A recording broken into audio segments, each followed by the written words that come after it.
Welcome back to Digital Communication and Virtual Teams. I am Yogesh. And I'm Lily, and today's episode tackles a huge challenge for any remote or hybrid team establishing trust in virtual teams. Trust is the glue of any effective team, but in virtual spaces, building it takes intentional effort.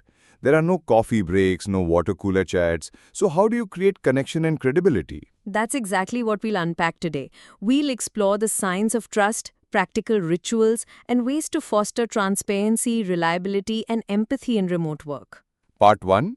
Understanding Trust in Virtual Context. Yogesh, let's start with what trust actually means in virtual teams.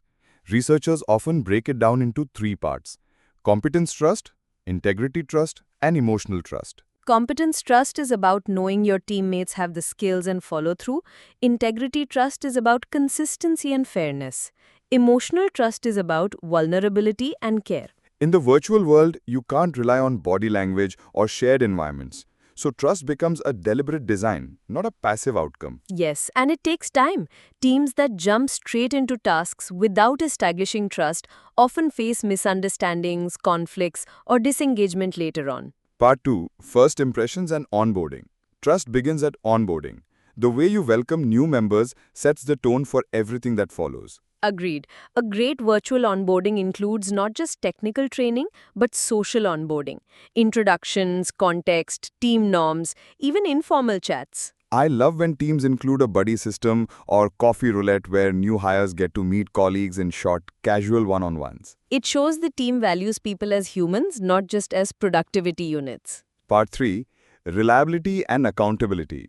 Reliability is a cornerstone of trust. In virtual teams, this means delivering on promises, responding on time, and being clear when you're stuck. It also means setting expectations clearly. If someone is in a different time zone or has deep focus hours, let them communicate that upfront. Tools help here. Shared task boards, clear deadlines, and visibility into work pipelines make accountability less about micromanagement and more about alignment. And when someone drops the ball, it's how you respond that matters.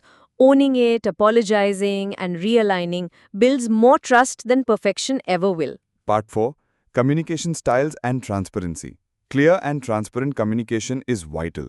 Over-communication is often better than under-communication in remote work. Yes, but intentional overcommunication, not noise, like documenting key decisions, stating assumptions in writing, and recapping meetings.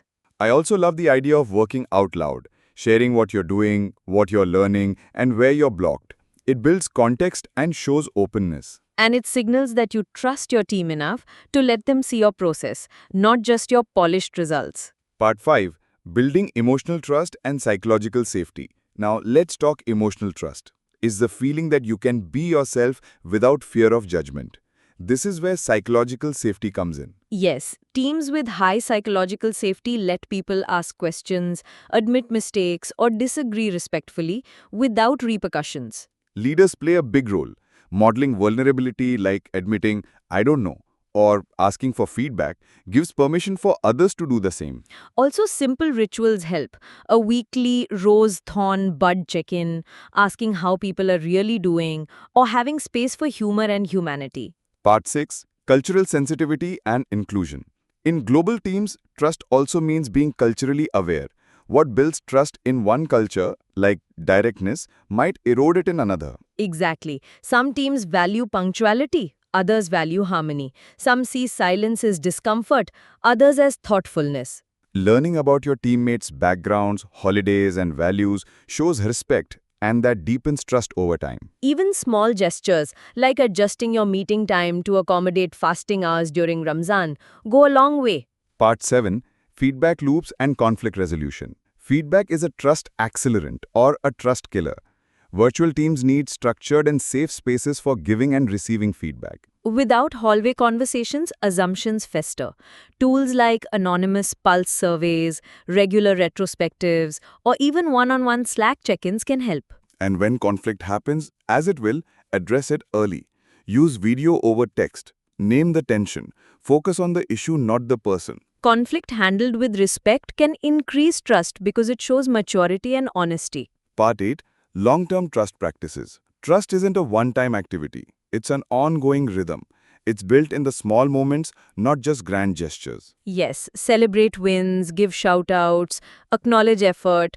Trust grows when people feel seen. Also, review your trust practices periodically. What's working, what needs adjusting as your team grows or shifts. The teams that thrive remotely are the ones that treat trust as a skill set, not just a side effect. This was such a meaningful topic, Lily. Trust is the invisible thread that holds virtual teams together. Exactly, and it's every team member's responsibility, not just the leaders. Thank you, Lily. And to our listeners, and always we'll discuss something highly practical, managing time zones and asynchronous communication. It's one of the trickiest parts of remote collaboration. If you found this episode of Corporate Communication useful, don't forget to join us leadershipacademy.tagbisutra.com.